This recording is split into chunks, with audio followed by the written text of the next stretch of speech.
He grabbed her wrist while she was still holding the tray. Her name was Josie Marsh, 28 years old, working a double shift at a diner in Providence on a Tuesday afternoon.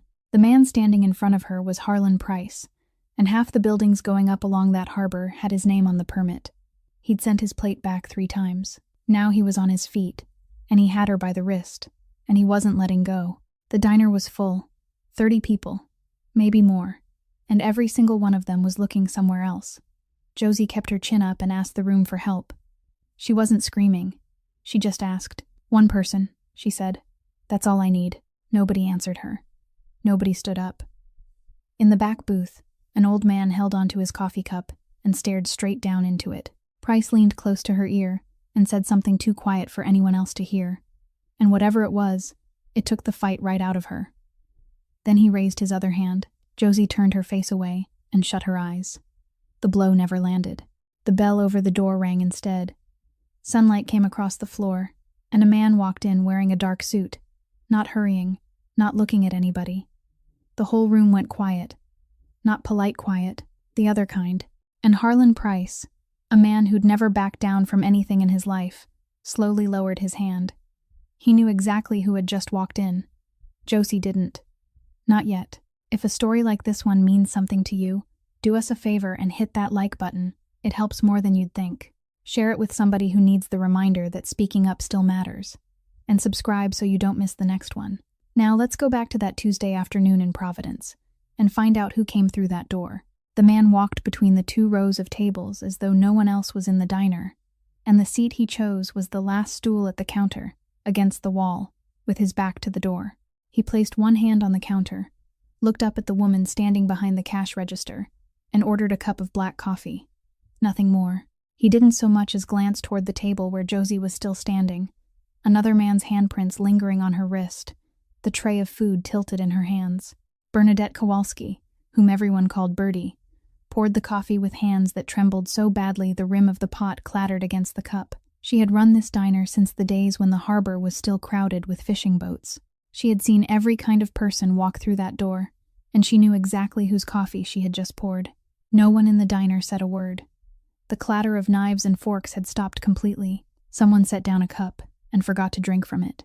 And it was that silence, more than anything else, that Harlan Price couldn't bear. He was a man accustomed to rooms filled with applause, groundbreaking ceremonies crowded with cameras, and meetings where people waited for him to speak before they dared to nod. A stranger had just made him invisible in the middle of the very diner he had always believed he could buy outright whenever he pleased. The 3 men seated at his table had lowered their eyes to their napkins. That was the worst part. It wasn't that the stranger had ignored him. It was that his own men had witnessed it.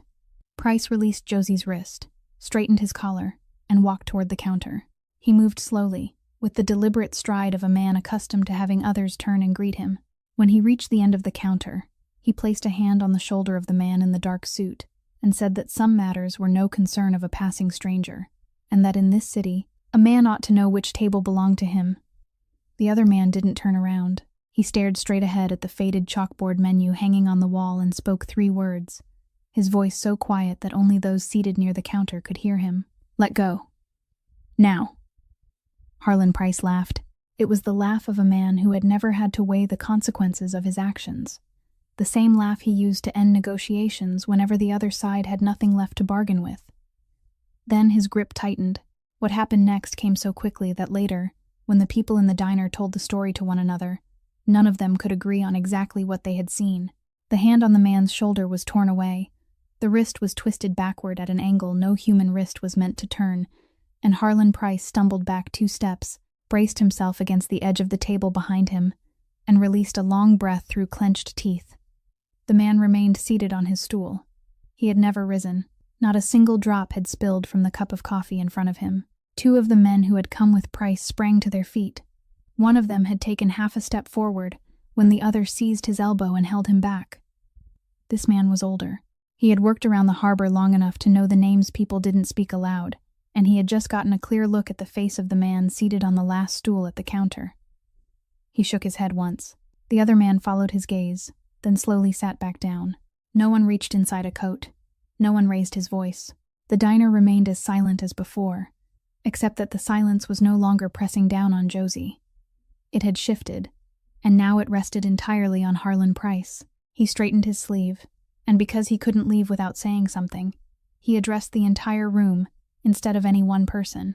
He said the city was much smaller than people believed, that sooner or later everyone found himself needing another man's signature, and that he would remember what had happened that afternoon. He looked at Josie as he spoke the final words. Then he walked out the door with the 3 men following behind him, and the bell above the entrance rang once again. The man in the dark suit lifted his coffee, took a sip, and set the cup down. From beginning to end, he hadn't looked at Josie even once. Josie set the tray down on the nearest table, slowly, as though she were afraid that if she released it too quickly, her entire arm would begin to tremble. She wiped both hands on her apron, once, then once again, even though there was nothing on them to wipe away. No one came over to ask if she was all right. She didn't expect anyone to. She bent down to pick up the fork that had fallen beneath a chair, set the overturned sugar dispenser upright, and began clearing the table. Harlan Price had just abandoned, because it was her job, and because standing still was harder than working at that moment. Bertie quietly told her to go into the back and sit down for a while, that she would take care of the diner. Josie shook her head. She didn't cry, nor did she walk over to the last stool at the counter to say thank you. The man sitting there wasn't waiting to be thanked. He finished his coffee, took out his wallet, and placed some money on the counter. And that was when the chair in the farthest corner scraped long and hard across the tile floor. The old man sitting there rose to his feet. He wasn't very steady, with one hand still gripping the edge of the table while the other held tightly to a cup of coffee that had gone cold long ago. Everyone in the diner turned to look at him. He looked at no one but Josie. He said her name, then told her he was sorry. Josie looked up, not understanding what he was apologizing for, because she had nearly finished cleaning the table, and because she was accustomed to people saying they were sorry without ever doing anything about it. The old man set his coffee cup on the table. His hand shook so badly that the cup struck the wood twice in succession. He said his name was Walt Prosser, that she probably didn't know who he was, but he knew her. He had known who she was before she ever came to work at this diner. Then he began speaking to the entire room instead of to her alone. He said he had spent many years working as a foreman at the construction site down by the harbor. He said the job of a man like him was to make inspections, and if he found anything unsafe, he was supposed to place a stop work seal on it. And once that seal had been posted, no one was permitted to climb up there again until someone had returned to inspect it. He said he had done his job properly. He had placed that seal on the scaffolding along the eastern face with his own hands. He remembered that morning clearly. He even remembered the way several of the braces had shifted beneath his palm when he tested them. He had written it in the log. He had reported it. Then his voice grew quieter. He said that 3 days later, he returned to the construction site, and the seal was gone. It hadn't been torn away. The wind hadn't ripped it loose. It had vanished cleanly, as though no one had ever placed it there at all, and people were working on the scaffolding as usual, just as they did every day. He said he had stood on the ground and looked up at them for a long time. He said he had asked one question, just one, of the man who had the authority to answer him, and the answer he received was that he was nearing retirement, that his wife was in the hospital, and that finding another job at his age wouldn't be easy. He never asked again. He said that evening he went home, sat down to dinner, and told himself that someone must have inspected it again, that everything must be safe, and he believed it because believing it made life easier. He said one worker had spoken up about that scaffolding even before he had. A young man who built scaffolds, a man whose face everyone at the construction site knew. Then he said the man's name, Owen Marsh. The diner fell utterly silent. Josie stood motionless between the 2 rows of tables, the cleaning cloth still in her hand. And at the counter, the man in the dark suit, the man who had just placed money on the wood, stopped. His hand still rested on the bills. He didn't turn toward the old man. He didn't speak or ask a question. He simply remained there for another moment, long enough for Bertie behind the counter to realize that something had just happened, something she didn't understand. Then he withdrew his hand, left the money where it was, and walked toward the door. The bell above it rang behind him. No one heard him say a single word. Josie walked home along the familiar road, passing the cranes that stood motionless against the evening sky, and she didn't look up at them even once. She climbed all the stairs, knocked on her neighbor's apartment door, and the moment it opened a crack, a little girl rushed out and wrapped both arms around her leg. Nell was 6 years old, her hair tied crookedly to one side because she had done it herself. and in her hands was a sheet of paper still smudged with crayon. She held the picture up in front of her mother before she even said hello.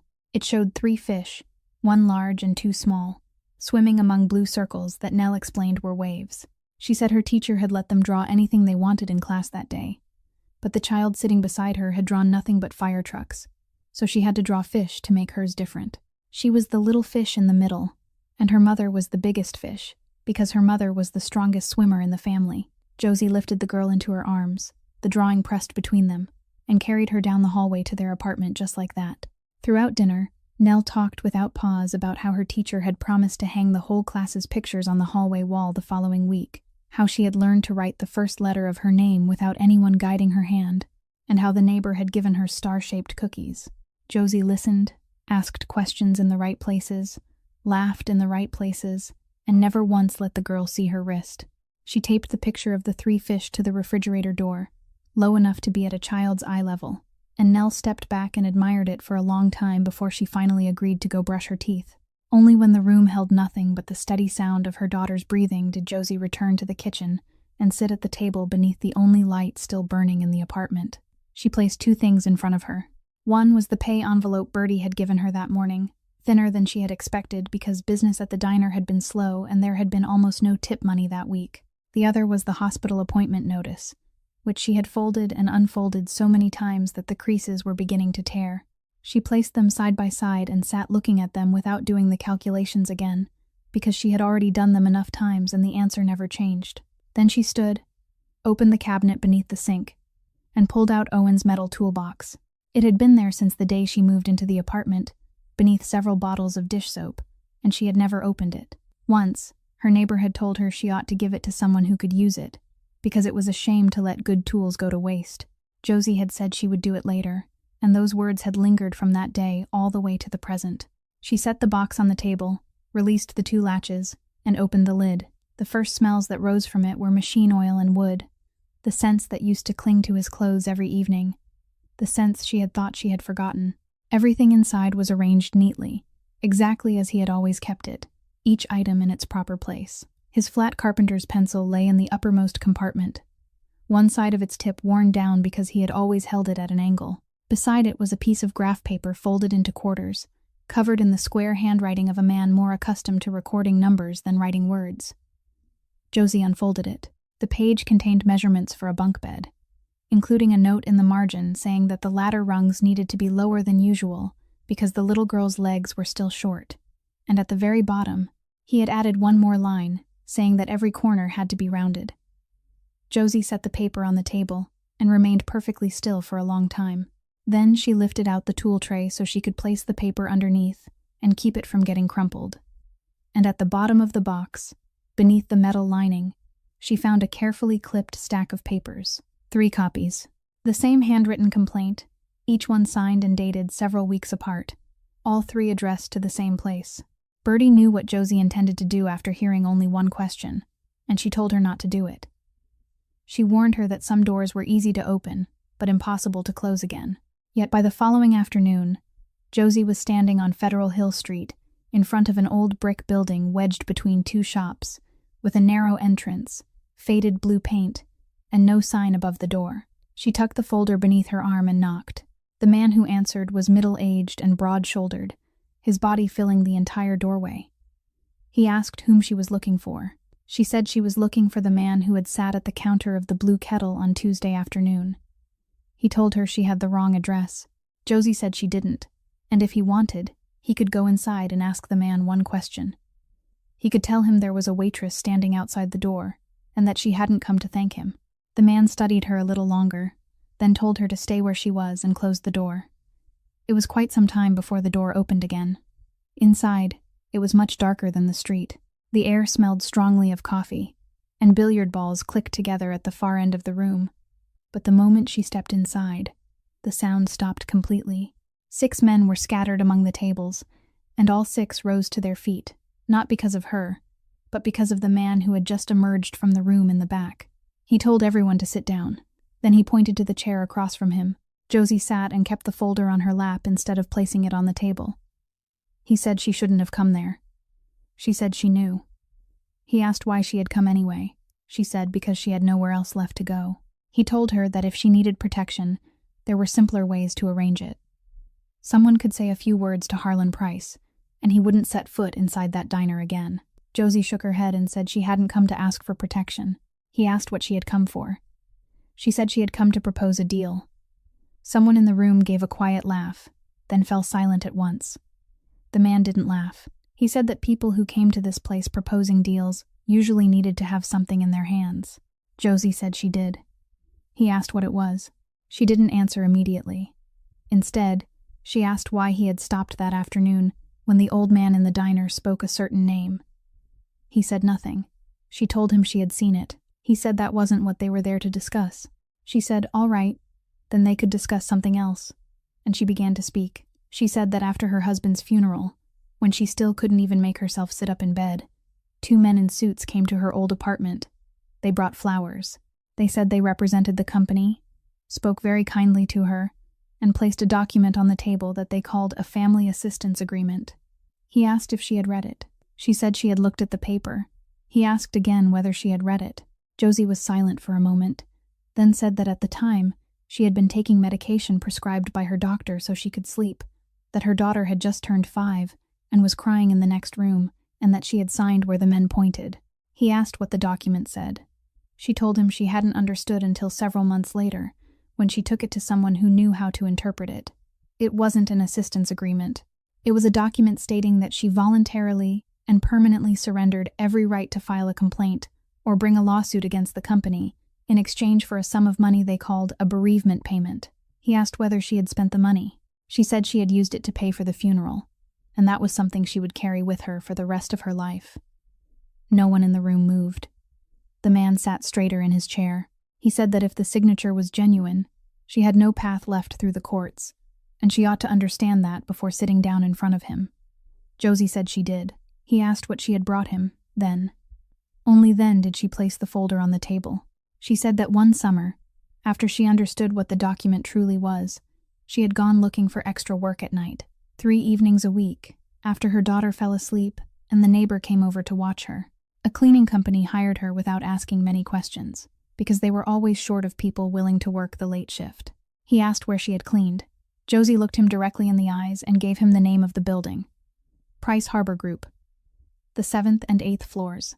She said she had carried the key to every office, one by one, every night, throughout that entire summer, and no one in that building had ever once looked at the face of the person who emptied their trash. He looked at the folder on the table, but didn't reach out to touch it. He asked whether she understood what she had just revealed in front of 7 men. Josie said she did. He asked why she hadn't taken all of it where it belonged, to a government agency, to someone with the proper authority, instead of bringing it to an unmarked building on Federal Hill Street. She said she had. He looked up. She said it again, that she had already done that, and this time she spoke more slowly. She told him she had spent an entire autumn organizing those papers, numbering every page, writing notes in the margins, and preparing a handwritten summary several pages long, following everything she had been taught in the evening class she had once attended but never finished. Then one morning, she traded shifts, put on the most respectable clothes she owned, and walked to the State Department of Labor. He asked whom she had met. Josie said she remembered clearly. The woman who accepted her documents appeared to be in her early 50s. She sat at the second service window from the entrance, with short salt and pepper hair, and a pair of glasses hanging from a cord around her neck. There was a name on the plaque in front of her, Lorna Pike. Josie said she had read that name over and over while she waited, so many times that even now, she could still see it whenever she closed her eyes. He asked how the woman had responded. Josie was silent for a moment. Then she said the woman hadn't been dismissive at all. She read the documents, truly read them, turning through the pages one at a time. At one point, she stopped for quite a while, then looked up and asked Josie a question about one of the dates. She even used a pencil to circle a line. In the end, she removed her glasses, looked at Josie, and told her that she had prepared her part of the case very carefully. Josie said she had gone home that day feeling lighter for the first time in months, and that evening she had even bought her daughter a new box of crayons. He asked what happened next. She said she waited. She waited week after week. She called to ask about the case, and was always told that her documents were under review. Then, one afternoon, She came home and found a large envelope propped inside her mailbox. It contained her entire file, returned intact, without a single page missing. A stamp had been placed on the first page, insufficient grounds to proceed. There was no signature beneath it. There wasn't a single line of explanation. He asked whether she had gone back to speak with Pike. Josie said she had. The woman was no longer sitting at the second window, and the person who had taken her place told Josie that she was on leave. Josie left a message. No one called her back. He sat in silence. Then she continued, her voice so flat that someone in the room had to lower his eyes to the table.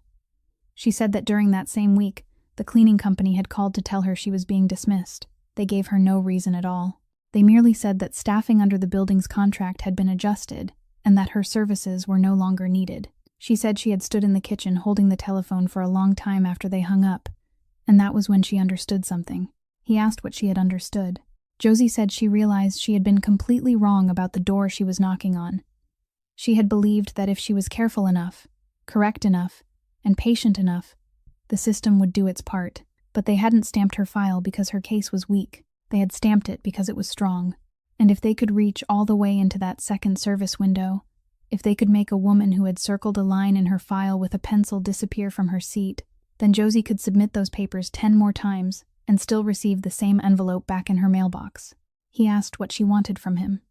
Josie said she didn't need more evidence because she already had enough, and she had paid a price for every page of it. What she lacked was a name with enough weight that when the file was placed on someone's desk a second time, no one would dare quietly stamp it, slip it into an envelope, and mail it back to a waitress's mailbox. Sal didn't give her an answer that afternoon. He told Frankie Doyle to take her home, and he kept the folder. But news traveled through that neighborhood faster than people did, and when he returned to the club the following evening, the light in the back room was already on, and his uncle had been sitting there for some time. Aldo Ferraro was his father's younger brother, the only person in the family who still called him by his childhood name, and the only one who didn't rise when he entered the room. Several hardbound ledgers had been laid open on the table in front of him, the kind of handwritten accounting books he had used since before anyone in the family knew what a computer was. He didn't exchange pleasantries. He opened the first ledger, turned it around for Sal to see, and told him to sit down. He said he didn't care who the girl was, nor did he need to know what was inside that folder. He only wanted Sal to look at these numbers first. He turned the pages one by one. He pointed to the column on the left and said it showed the demolition contract for the old warehouse district, and that money flowed to one of the family's companies. He turned to another page and said it covered all the hauling of dirt, stone, and debris away from the work site, and that belonged to the family as well. He turned another page and said this was the loading and unloading of materials at the docks. That part didn't belong to the family. It belonged to the union, and Sal knew better than he did what kept the union alive. He closed the ledger and said that every one of those pages had a single name written across the top, and that name was Harbor Point. Sal remained silent. Aldo continued in the same even voice, never raising it. He said that when a project was suspended, the first thing to stop wasn't the owners sitting on the upper floors. Those men still ate dinner in restaurants as usual. The first thing to stop was the work shift. It was the men who stood at the gate every morning waiting for their names to be called. The men who paid rent by the week instead of by the month. The men who could lose the cars they were still paying for if they missed only half a month of work. He told Sal to ask Frankie how many men in the union were supporting entire families on a single shift at that harbor project, then come back and talk to him about justice. Sal still said nothing. Aldo pushed the ledger aside and looked at his nephew. He said he knew what Sal was thinking. He had sat at the same table with Sal's father long enough to recognize that expression. The look of a man who had already made his decision and was merely waiting for everyone else to finish speaking. Then he leaned forward, placed both hands on the table, and said something Sal would remember for a very long time. He said Sal was about to set fire to his own house to keep a stranger warm, and the worst part wasn't that the house would burn. The worst part was that the stranger wouldn't be any warmer at all. The only sound left in the room was the ceiling fan turning slowly in the corner above them. Aldo sat upright again, gathered the ledgers, and stacked them carefully, as he always did with everything he touched. He said he couldn't give Sal orders, and he knew that. The chair Sal occupied belonged to him, and no one could take it away. He only hoped Sal understood that some people in that family had lived longer than he had, and had watched more things collapse than he had, and they weren't saying these things because they were cruel. Then Aldo rose, tucked the ledgers beneath his arm, and walked toward the door. At the threshold, he stopped, but didn't turn around. He added one more thing, very quietly. If Sal was still determined to do it, he shouldn't let Aldo know which day. Sal remained alone in the room after most of the lights had been turned off. From beginning to end, he hadn't said a single word in reply to his uncle. Harlan Price didn't send anyone to look for Josie. He didn't need to. He did what men like him always did, and it began with paperwork. The first thing to arrive was a letter neatly taped to her apartment door, sent by the property management company, informing her that her lease wouldn't be renewed when its current term ended, and thanking her for being such a good tenant over the years. Josie read the letter twice before unlocking the door, then folded it and slipped it into her apron pocket so Nell wouldn't see it. She called the management company, and the person who answered explained in a very polite voice that it was the owner's decision, ma'am, and that they were merely the intermediary. The following afternoon, when Josie arrived at the diner, Bertie was sitting at the last table with another piece of paper in front of her. The landlord was terminating the Blue Kettle's lease before the agreed date, citing a clause Bertie had signed ages ago and had never imagined anyone would one day dig up and use against her. Bertie didn't cry. She simply sat there, smoothing the paper over and over with her hand, and told Josie that she had opened the diner back when the harbor outside was still a fishing dock, that she had said goodbye to her husband at that very table, and that she couldn't understand why a man who had so much would still want to take something as small as this. Then came Josie's work shifts. The following week, almost all her hours disappeared from the schedule, and the afternoon manager told her that a customer complaint had been submitted about her attitude, complete with the date and time. Josie asked who had filed it. The manager said the report was anonymous, and they were required to handle it according to procedure. She didn't argue. She only asked whether she could keep her 2 weekend shifts because she needed them, and the manager looked down at the schedule and said she would have to see. 3 nights later, the diner's front window was shattered. Nothing had been stolen. The cash register was untouched, and the change remained in the drawer. Only the large front window, the one bearing the words Blue Kettle that had been painted by hand so long ago, lay scattered across the sidewalk. The police came to make a report and asked Bertie whether she suspected anyone. She said she was an old woman who sold sandwiches, so whom could she possibly suspect? The morning was cold, and wind blew straight in from the harbor through the gaping hole where the window had once been. Josie arrived early and found Bertie already there, alone, sweeping. She asked whether they were going to close for the day. Bertie stopped sweeping, looked at her, and said that if she closed today, she would close tomorrow too, and the day after that, and then she would never manage to open again. The 2 women swept up all the broken glass and nailed a sheet of plywood over the window frame. Then Bertie went into the back, took a piece of cardboard cut from a produce box, and wrote 2 words across it in thick black marker, using the large, trembling handwriting of an old woman. Still open. She hung it where the window had once been. What happened next was something neither woman had expected. By the middle of the morning, an electrician stopped in for coffee, then called 2 friends. Old Walt Prosser arrived near noon, pulled out the chair in his usual far corner, and ordered the most expensive meal on the menu. People from the neighborhood began coming in. People from the harbor came too, including some who had never set foot inside the diner before. By noon, the Blue Kettle was full. Extra chairs had to be brought out, and Josie could barely catch her breath as she carried food from table to table. Not one of them said a word about the broken window. They simply came in, sat down, ate, and paid. The bank employee inserted a key into each of the 2 locks, turned them at the same time, then stepped back according to procedure so the customer could pull out the tray. Frankie Doyle was the one who did it. The long, shallow metal tray slid from the wall compartment, and it felt almost weightless. There was nothing inside. Not a single sheet of paper. Not an envelope.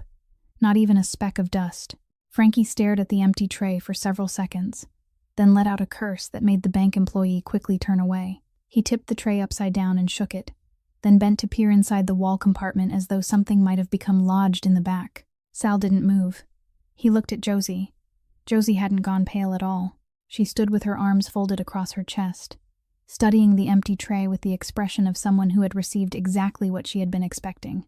In a voice as ordinary as if she were reading from a menu, she said that this meant someone in his family was leaking information. The small room went deathly still. Frankie spun around and demanded to know what she had said. Josie explained that she hadn't rented this box to store documents. She had rented it as a test. She had told exactly one person on his side about it, someone she had chosen carefully, and no one had touched it for months. Yet only a few days after she sat down in a room with 7 men on Federal Hill Street, the tray had been stripped clean. She said she didn't know who had taken its contents, and she didn't need to know. All she needed to know was that if she had given him the truly important documents that afternoon, she would now have nothing left. Frankie opened his mouth to say something, then stopped. Sal continued looking at her, and for one brief moment, something crossed his face that Frankie had never seen before. It wasn't anger. It was closer to respect. Sal asked where the truly important documents were. Josie said she would take him to them, but he had to go alone, and he had to leave the car far from the gate. The place stood all the way at the edge of the city, in a neighborhood of low houses with front yards and white-painted wooden fences, where Frankie's car looked so out of place at the end of the street that it was almost comical. The woman who opened the door was small, with closely cropped silver hair and square-framed glasses. She studied Sal from head to toe for exactly 3 seconds, then asked Josie whether she had brought a friend before turning toward the kitchen to fetch another cup. Her name was Marlene Osei. She said she had practiced law for more than 30 years before retiring, and after retirement, she taught an evening paralegal class at the community college downtown, 2 nights a week, for people who worked all day before coming to class. Josie had been her student in the last course she ever taught. Marlene said she remembered every student who had left before finishing, but she remembered Josie most of all, because the girl hadn't left out of laziness. Then she rose, went into the next room, and returned a little while later carrying a thick, hardbound folder. A standard school label had been affixed to the cover, with spaces for the course name, the student's name, the submission date, and a signature in the lower corner. She placed it on the table in front of Sal. She said that several months earlier, her former student had called to ask her a question. If a student submitted a final case study, where would the school keep it, and for how long? Marlene had told her that the assignment would be stamped with the date it was received, signed by the person who accepted it, and stored in the department's filing cabinet until someone eventually cleared the cabinet out. 3 days later, Josie submitted a case study to her.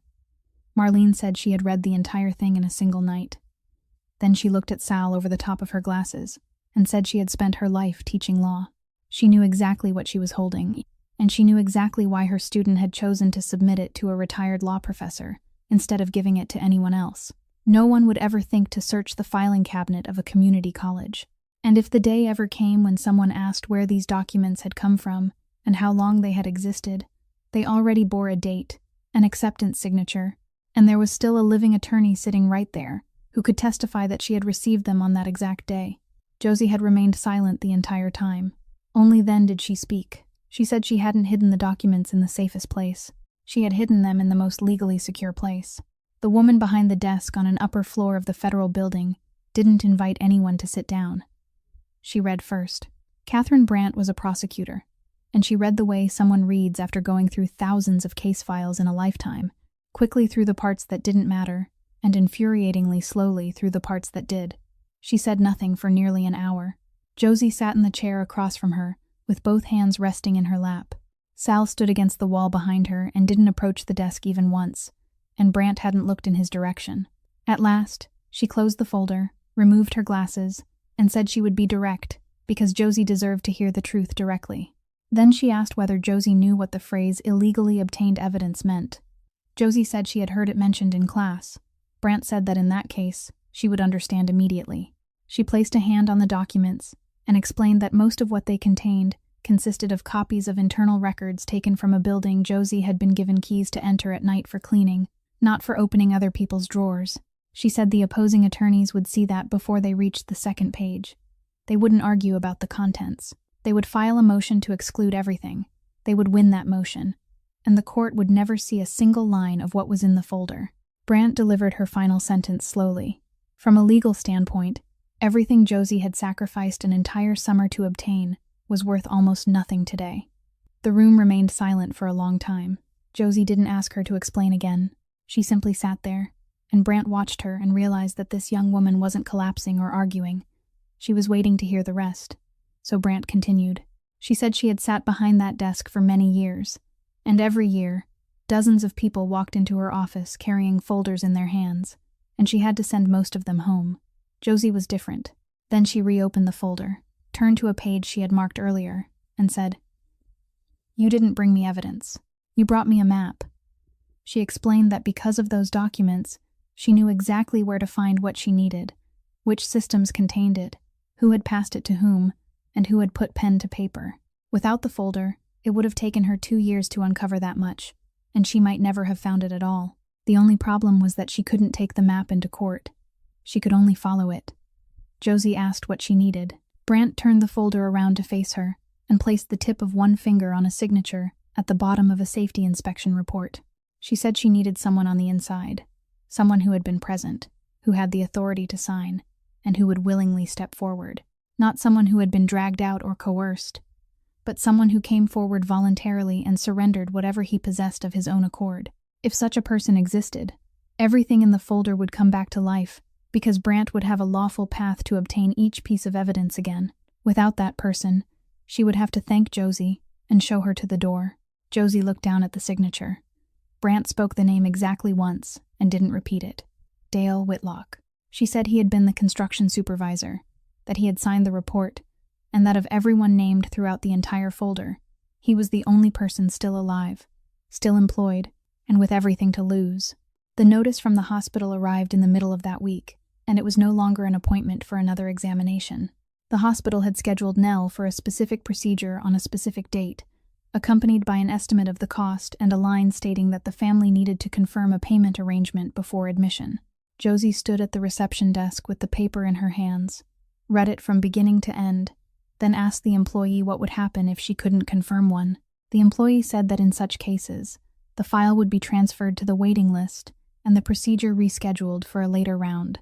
Josie thanked her, took the paper, and sat down in the row of chairs in the corridor outside the waiting area. She remained there longer than necessary. Beyond the glass doors, the day was fading into afternoon. Several families passed by. A voice over the speaker called someone's name at the far end of the corridor, and Josie sat with the paper folded in her palm, performing the same calculation over and over, even though she already knew the answer. She didn't hear the footsteps. She only noticed someone lowering himself into a chair at a carefully measured distance from her, not close enough to be intrusive and not far enough to be accidental. Harlan Price had come alone. No one stood at the end of the corridor, and no one waited outside the doors. He didn't greet her or smile, and he made no mention of what had happened at the diner on Tuesday afternoon. He simply sat down like an older man, waiting for his turn, holding a thick envelope made of expensive paper, and placed it on the low table between the 2 rows of chairs, with the front facing her. He said he wouldn't keep her long. Then he began talking about a foundation. He said his wife had established it many years ago in her own name, that it operated independently with its own board, and that it accepted a limited number of applications each year. He said he didn't sit on that board, that he was merely a donor, and he spoke those words in the tone of a man presenting a harmless fact. He told her she could open the envelope and see for herself. Josie didn't reach for it. He didn't urge her. Instead, he told her what was inside. A letter granting approval in principle, after a preliminary review, confirming that the application had been placed under consideration for the full cost of treatment. There were no conditions attached. There were no written obligations. No repayment would be required. He said that if she signed the section reserved for the child's guardian and returned it, the application would be placed before the board at its next meeting. Then he paused for exactly 1 beat. He said the Foundation's board would meet on Friday. He said that, as he understood it, another file was also expected to be submitted to the federal prosecutor's office on that same Friday.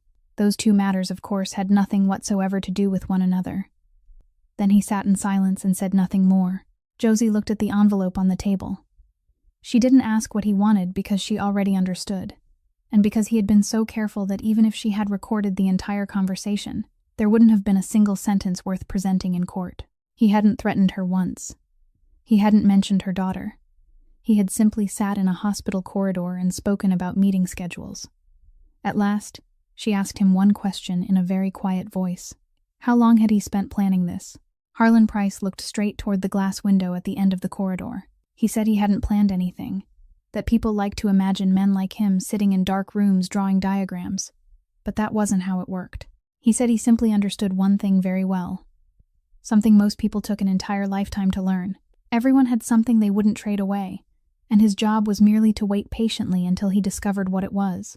Then he stood, fastened the button of his coat, and said he would leave the envelope there for her to keep.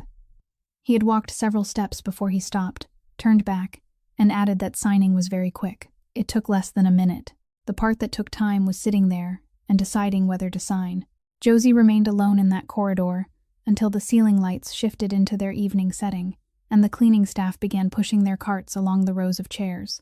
She opened the envelope. The letter was exactly as he had described it, no more and no less, printed on thick paper, with the signature of some board secretary in the lower corner. On the final page was an empty box for the guardian, accompanied by instructions stating that all she needed to do was sign and add the date. She read the entire letter, then read it again, then a third time, and she couldn't find a single word that could be called a condition. Nowhere did it require her to withdraw anything.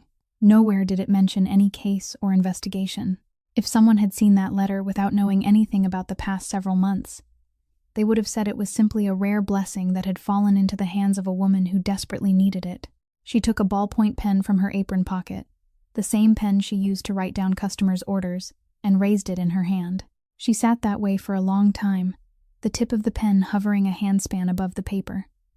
She thought about the work schedule that had been stripped of nearly all her shifts.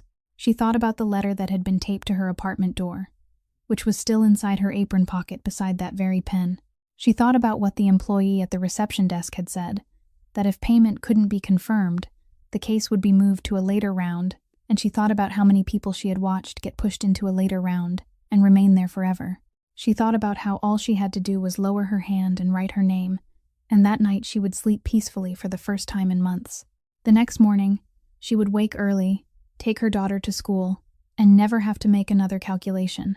Then she thought about another morning long ago, when two men in suits had sat in her kitchen and pointed to the place where she was supposed to sign. She set the pen down on the table.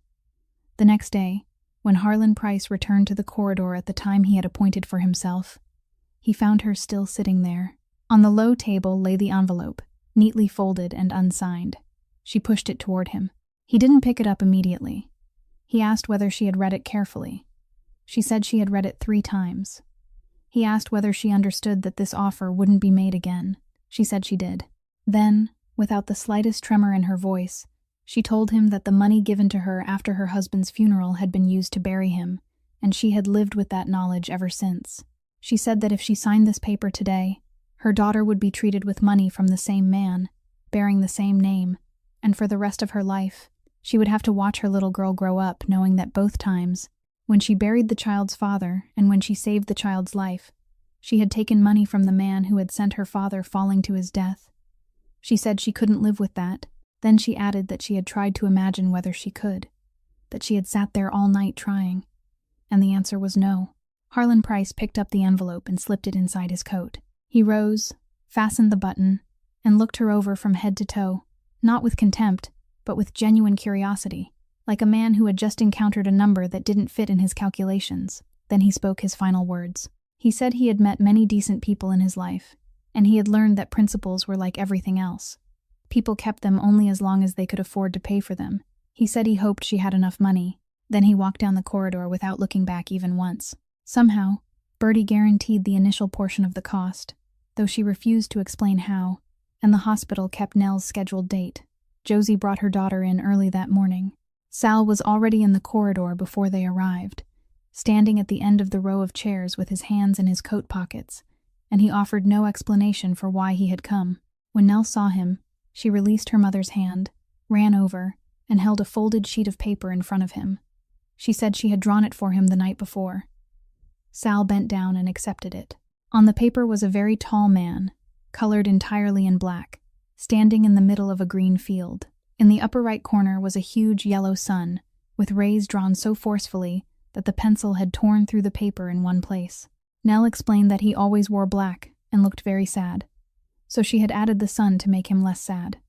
He had to keep the picture, and he wasn't allowed to lose it. Sal said nothing. He folded the paper into quarters, carefully following the existing creases, and slipped it into the inner pocket over the left side of his chest. Donnie straightened and gave the little girl a single nod. That was all. They took Nell inside at almost 9 o'clock. The double doors at the end of the corridor closed, and a small light above them turned red. Josie sat in the row of chairs facing those doors and didn't leave her place again. Sal sat one chair away from her. For the entire first hour, he didn't say a word.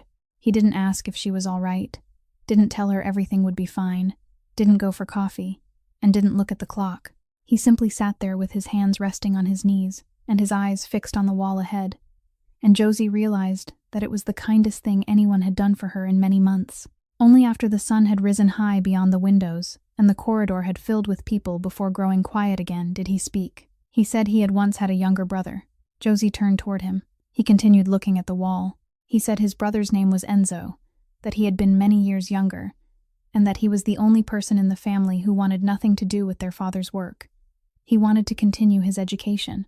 He found a night shift at the harbor so he could pay his own tuition, and Sal's family let him take it because he wanted to earn the money himself. Sal said Enzo died when he was 20. The equipment involved that day had been overdue for maintenance for a long time. Someone knew. Someone had written it in a log. No one did anything. Then he fell silent for a long while. He said his family received nothing, not a single payment in compensation, not one written apology. They were sent a condolence card bearing a printed signature. No one was prosecuted. There was no trial. No one ever had to stand and speak Enzo's name anywhere except the church on the day of his funeral. He said his father had gone looking for answers. He went from one door to another, dressed in the finest suit he owned, and sat waiting in office corridors. And people treated him exactly as they always treated a man who had nothing in his hands. Sal said that on the final night his father came home from asking questions. He sat in the kitchen without turning on the light, and Sal stood in the doorway watching him. That was the night Sal made his decision. He said he couldn't remember exactly what he had been thinking. He remembered only one thing, that he would never allow himself to sit in a dark kitchen like that. Then he turned and looked at her for the first time. He told her not to mistake him for a good man. He wasn't a good man. He was only someone who had chosen the wrong way to make sure he would never be powerless again. And he had made that choice when he was too young to understand what he was trading away. Josie was silent for a long time. She looked at the red light above the double doors. Then she said she couldn't change what he had done all those years ago, and she had no right to forgive him for it. But she could see where he had chosen to sit that morning, and no one had forced him to be there. Sal didn't answer. He gave only the slightest nod. The light above the double doors went out late that afternoon. The doctor emerged, lowered his mask, and told Josie that the surgery had gone well, that everything had proceeded exactly as expected, and that she would be able to go in and sit with her daughter shortly. 3 days later, when Josie went down to the billing desk to ask about the first installment payment, the employee pressed several keys, then looked up and told her the account had been closed because the entire cost had been paid in full. Josie asked who had paid it. The employee said the payer had left no name, only banking information, and they had the right to remain anonymous. Josie stood at the counter for another moment, then went straight to the bus station. She reached the club on Federal Hill Street in the middle of the afternoon. She didn't knock. She pushed the door open, and Frankie barely had time to step aside. Sal was sitting at the table farthest inside. She placed the receipt in front of him and asked what he thought he was doing. He said it was something that had to be done. She said she wasn't asking what had to be done. She was asking who he thought she was. She told him that she had sat in a hospital corridor and pushed back a document that could have changed her entire life. She had managed to do that because she believed a person needed to know the price of anything she accepted. Then she said that if she stood there now and thanked him, she would become someone who owed him from the following day onward, and people would say that everything she did after that was because she was in his debt. Several men were standing in the room, and none of them dared sit down. Sal allowed her to finish. Then he asked what she wanted. She said she wanted a written promissory note containing the full amount and a clear repayment schedule. She would pay him in monthly installments until the debt was settled, even if she had to continue paying into old age. She wanted both their signatures on it. Standing behind them, Frankie quietly said the whole thing was ridiculous. Sal raised one hand slightly, and Frankie fell silent. Sal agreed. He called for paper and a pen, then wrote the note by hand at the table, including exactly what she had requested. He signed it and pushed it across for her signature. Josie signed, folded the paper, and slipped it into her pocket. She had turned to leave when he called her back. He said there was something he needed to tell her, and he had to say it now, because if he waited any longer, he wouldn't be able to say it at all. She stopped. He told her to sit down. She remained standing. He said that several months earlier, a scaffolder had come to that place.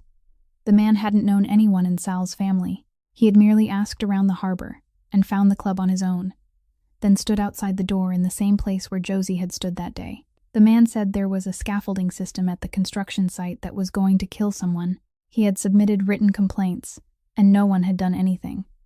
He knew that if he kept speaking out, he would lose his job, and he needed someone standing behind him, so he would have the courage to continue.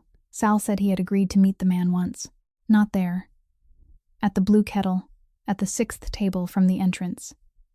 He said he had sat across from the man and listened to everything from beginning to end. Then Sal told him that his family didn't interfere in construction site disputes, that the matter was between him and his employer, and that he should hold on to his job so he could provide for his child. The man had thanked him. He stood, shook Sal's hand, and left. 3 weeks later, a short article appeared in the newspaper about an accident at the harbor construction site. It was buried on an inside page and wasn't even a full column long. Sal said the man's name was Owen Marsh. He said that ever since then, he had returned to the diner once every month, sat alone, and never explained to anyone why. He hadn't gone to the diner that Tuesday afternoon because he knew Price would be there. He hadn't known anything. He had simply gone there as he did every month. The room was so quiet that the ceiling fan could be heard clearly. Josie remained where she was. She said nothing for a very long time, and when she finally spoke, her voice was quiet and flat. She asked whether he had known since the afternoon the old man stood up in the diner. Sal said yes. She asked whether he would ever have told her if she hadn't gone to the hospital that day, and asked about the receipt. He was silent. Josie nodded as though that were exactly the answer she had expected. Then her hand began to tremble, and she clenched it into a fist to make it stop. She told him she wanted him out of her home, out of the diner, and out of everything that remained of her family. She said she didn't need him paying anyone's debts. Sal rose from the table. He managed only one word. Okay. Then he picked up his coat and walked out the door ahead of her. Frankie Doyle waited until the door had closed completely before speaking. He said he couldn't understand it, that Sal only had to remain silent, only had to say nothing at all, and no one in the world would ever have known what happened at that 6th table. The man was dead. The old man in the diner remembered only a name, and Josie had no way to uncover the rest. He said Sal had just thrown away the only thing she still trusted about him, and he had thrown it away on the very day he finished paying her daughter's hospital bill. Sal didn't argue. He merely told Frankie to bring him a cup of coffee, then sat down and turned to other work. Frankie didn't understand until late the following afternoon, and he discovered it entirely by accident when the family's attorney called to ask about a copy that needed to be kept on file. Frankie asked what copy. The attorney said it was the document transfer agreement, and Frankie told him to read it again from the beginning. He stood listening to the entire thing with the telephone in his hand and his eyes fixed on the window. Sal had signed the agreement transferring the complete file to the federal prosecutor's office 2 days before the afternoon. Josie went to the hospital to ask about the receipt. One clause clearly stated that the source of the documents couldn't be identified in any public record, that the reporting party and all related witnesses had no connection to the Ferraro family, and that the receiving office agreed not to invoke the family's name in any form. Frankie hung up and walked straight into the back room. He asked Sal when he had signed it. Sal said the day before yesterday. Frankie said that meant it was before she knew. Sal said yes. Frankie stood there for a moment, then asked why. Sal set down his pen. He said that if his name appeared in the case file, then for the rest of her life, whenever anyone mentioned what had happened, the first question people asked wouldn't be about what had occurred at the construction site. The first question would be who had been standing behind her. He said she had sacrificed an entire summer, and many months after that, to do everything properly, and he wouldn't allow her work to be weighed against his family's name. Frankie said that meant she would never know what Sal had done. Sal said that was right, then picked up his pen and continued writing. 3 days later, Sal went alone and without an appointment to the glass building at the head of the harbor. The receptionist rose to stop him, but he had already passed her. He opened the door to the large conference room on the top floor, just as roughly a dozen people sat around the table with Harlan Price at its head. No one had time to speak. Sal didn't raise his voice or threaten anyone. He walked to the table, placed a stack of printed pages in front of Price, and said it was a list containing the names of every family living on wages earned from the construction site outside. The pages contained only names, nothing else. Then Sal said Price had managed to buy a great many things in that city. He had bought land, permits, and even the service windows behind which people sat, and he had done it better than anyone else. But in all those years, he had never once sat down and asked the price of a name. Sal said a name was the only thing in the city without a price tag, and that was why Price would never understand what was about to happen. Then Sal turned, closed the door behind him, and walked down the stairs. 3 days later, the project's 2 largest subcontractors submitted formal notices of withdrawal. Neither gave a reason. Both operated at the harbor, and both knew who controlled the loading and unloading there. Aldo Ferraro didn't say a single word to his nephew. He did what he knew how to do best. He sat down with his hard-bound ledgers, and he withdrew. He removed transportation from the dispatch schedule, reassigned 2 loading crews to another route, and completed everything in less than a week. The consequences came immediately, and they didn't fall on anyone sitting in an office. They fell at the construction site gate at 6 o'clock in the morning, where dozens of men stood waiting for their names to be called, and were told there would be no shifts that week. One evening, Frankie brought the list to Sal, placed it on the table, and said these were the men who had asked him that day when they would be able to return to work. Sal read every name from beginning to end, then folded the list and told Frankie to send his uncle a message. Midnight, at the Eastern Container Yard. At midnight, the wind blew straight in from the water, and the rows of containers stacked one upon another formed narrow roads between walls of steel. Nearly every man in the Ferraro family was there, standing on 2 sides without speaking. Aldo arrived last. As always, he had a ledger tucked beneath his arm. He stopped roughly a dozen paces from his nephew and said he wasn't reversing anything. If Sal had summoned him there to demand that he sign those contracts again, Aldo would leave immediately and save them both the wasted time. Sal said he hadn't called him there because of the contracts. He had one question. He asked why. After all these years, Aldo had never once spoken Enzo's name inside the family home. Aldo stood motionless. Somewhere behind them, the wind snapped a canvas sheet. Then he spoke, and his voice no longer sounded like the one he used in conference rooms. He said he had assigned Enzo to that night shift. He had written the boy's name on the duty roster with his own hand, because Enzo wanted extra work, and because Aldo believed it was better to let him work somewhere Aldo could watch over him than to have him seek a job elsewhere. He said he had lived with that line in the ledger ever since. No one standing in the 2 rows moved. Aldo continued. He said he hadn't gone to ask anyone for answers afterward. He hadn't knocked on office doors as his brother had, because he knew asking would accomplish nothing, and because he hadn't dared look anyone in the face and ask. He had chosen another way. He told himself that if he couldn't save one boy, he would make sure 300 others still had a place to stand at that gate every morning. And that was exactly what he had done all those years, every day, without rest. He said it was all he had to repay the debt of that line he had written in the ledger. Then he looked at Sal and said that now his nephew wanted him to destroy it all for a woman he had known only a few weeks. Sal didn't argue with a single word. He reached into his coat pocket, took out the keys to the club on Federal Hill Street, and stepped forward to place them on an empty oil drum standing between them. The sound of metal striking steel rang clearly through the wind. He said his uncle had been right about one thing. The chair didn't belong to any one person. It belonged to whoever could hold it.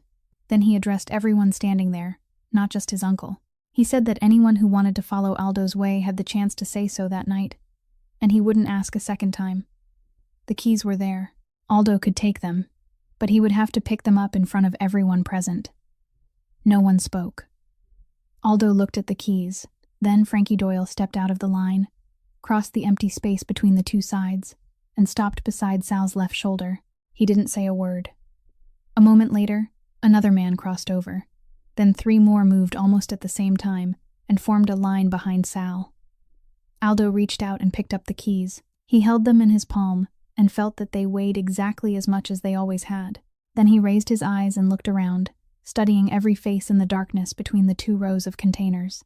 Finally, he placed the keys back on the oil drum. He tucked the ledger beneath his arm again, turned away, and walked alone toward the yard gate. Every month since Owen's death, an envelope had been pushed beneath the apartment door. It always arrived in the evening, always in the same cheap white envelope sold at the grocery store, with no stamp, no postmark, and not a single word written on the outside. There was cash inside. She knew because the first time, she had felt its thickness through the paper.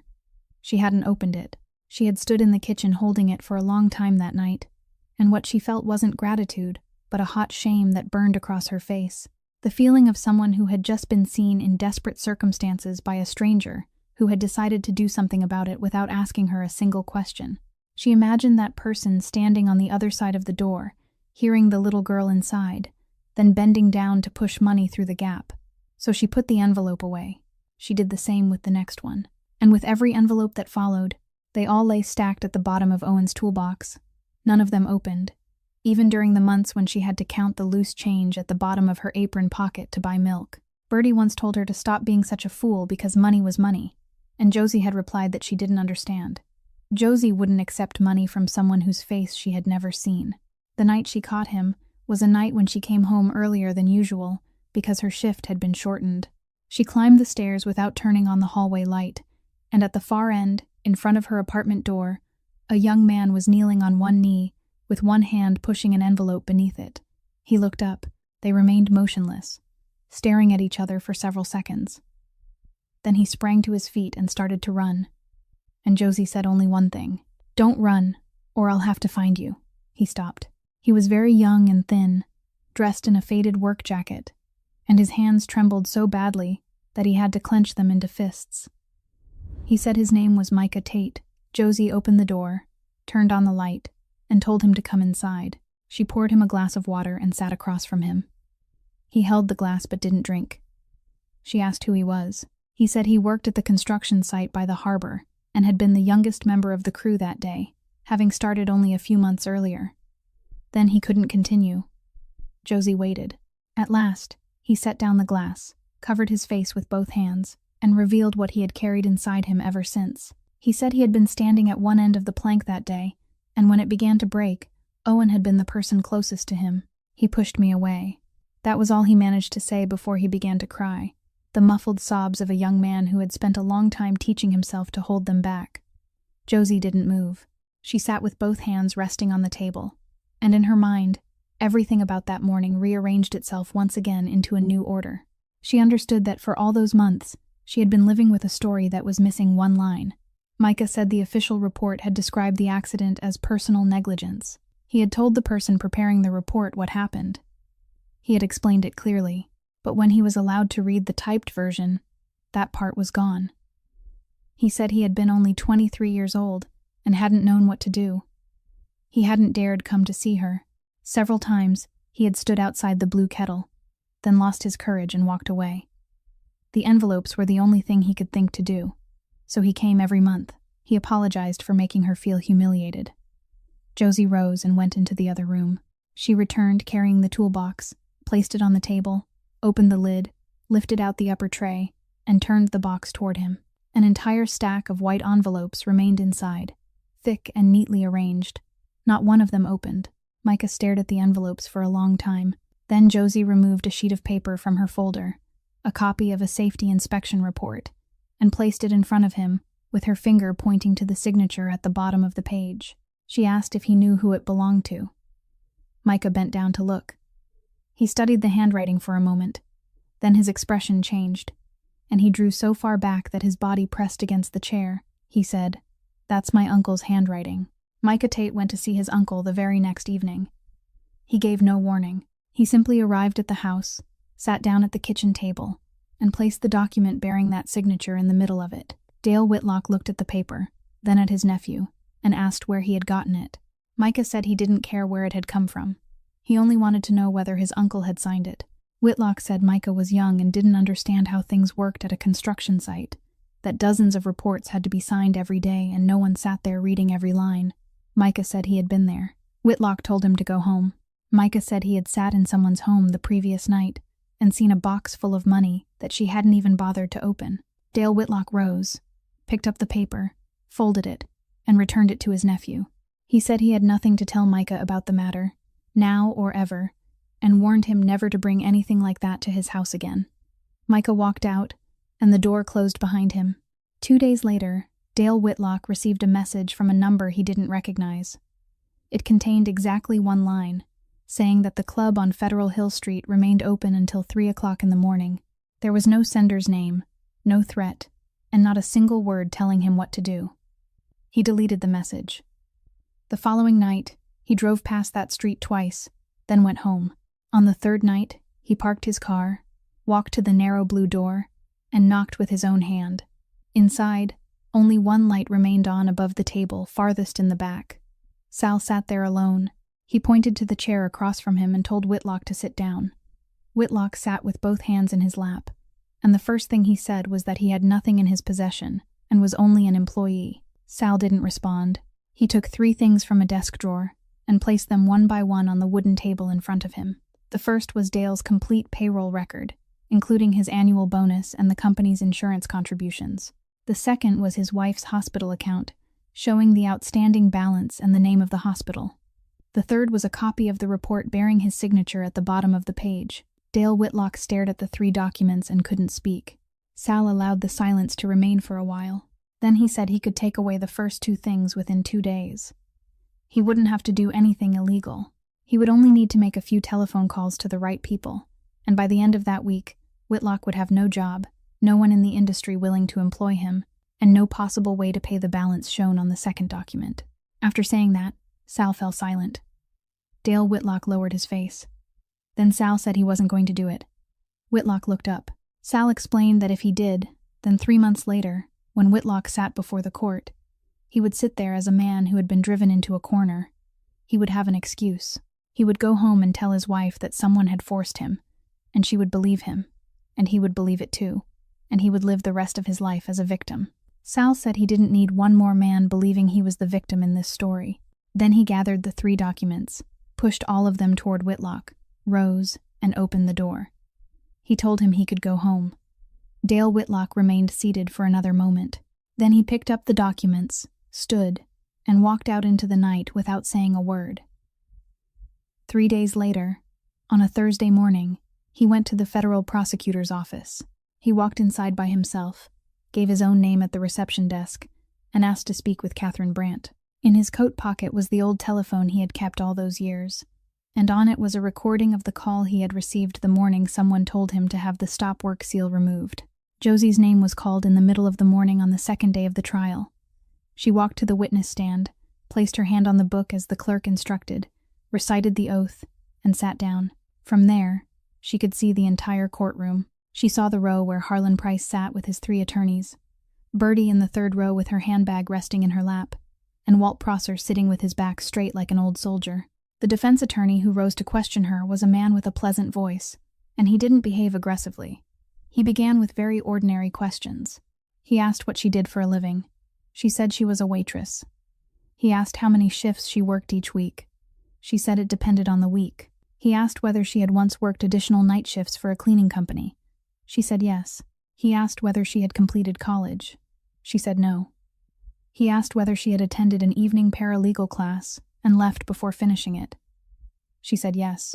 He nodded, picked up a stack of papers, and began reciting all those details as a single, carefully constructed sequence for the entire courtroom to hear. The witness had no professional qualifications, worked 2 manual labor jobs, had left school before completing her studies, and had spent several months independently collecting documents concerning a major construction corporation. Then, in the same gentle voice, he asked whether she believed she was qualified to assess the validity of technical documents used in the construction industry. Someone in the courtroom drew a breath. Josie remained silent for a moment. Then she said no. She wasn't qualified to evaluate technical documents, and she had never claimed otherwise. She said she was qualified to do something else. She could recognize her husband's handwriting. She said she hadn't brought any professional conclusion into that courtroom. She had brought 3 pages he had written with his own hand while he was alive, and she had brought the box in which she found them. Then she asked for permission to read. The presiding judge granted it. She lifted the copy of the first page and clearly read the writer's name, the name of the recipient, and the date written in the upper corner. She set it down, picked up the second page, and read the same 3 things again: the name, the recipient, and the date. Then she read the third. The 3 dates were separated by several weeks, and when she finished reading the final date, she stopped. The courtroom remained silent long enough for everyone to complete the calculation in their own minds. She said nothing more. She didn't cry. The attorney asked no further questions. Walt Prosser was the next person to take the witness stand. He walked slowly and had to steady himself against the backs of the chairs. When he sat down, He placed both hands on his thighs to keep them from trembling. He testified about his work at the construction site, what he had recorded in the log, and the morning he returned to find the seal gone. He testified that he had asked one question and received an answer that had kept him silent ever since. At the end of his testimony, the prosecutor asked why he had come forward that day.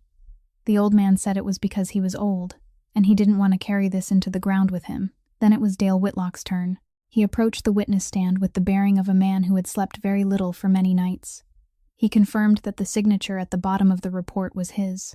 He confirmed that he had signed it without another inspection having taken place. Then Catherine Brandt played the recording, and the entire courtroom listened from beginning to end. Throughout it, no one seated at the defense table raised his head. The final witness that morning was Micah Tate. He looked very young in that courtroom, and his voice faltered during his first sentence, forcing the presiding judge to remind him to speak more slowly. He testified that he had been there. He testified that he had told the person preparing the report everything that had happened, and that when he received the typed version to sign, his account was no longer included. When asked why he had waited until now to speak, he remained silent for a long moment, then said it was because he had been afraid and hadn't known whom to tell. Josie sat in the row of seats below, looking straight ahead, and didn't turn toward anyone. The following morning, when Josie arrived at the courthouse, she saw them from the foot of the steps. Harbor workers stood in two lines along the walkway leading to the main entrance. Dozens of men still dressed in their work clothes, some with hard hats tucked beneath their arms. No one applauded.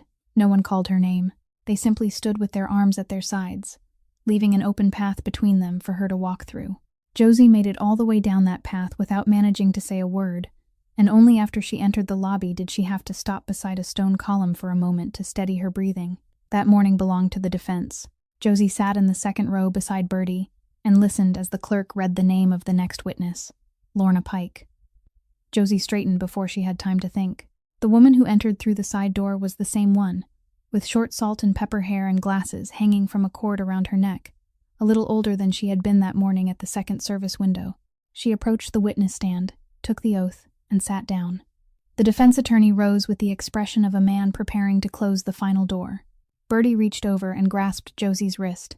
Josie didn't move. The attorney asked whether Pike had once worked for the State Department of Labor. She said yes. He asked whether she had received the complaint filed by the prosecution's witness. She said yes. He asked how the complaint had subsequently been handled. Pike said the case had been closed for insufficient grounds to proceed.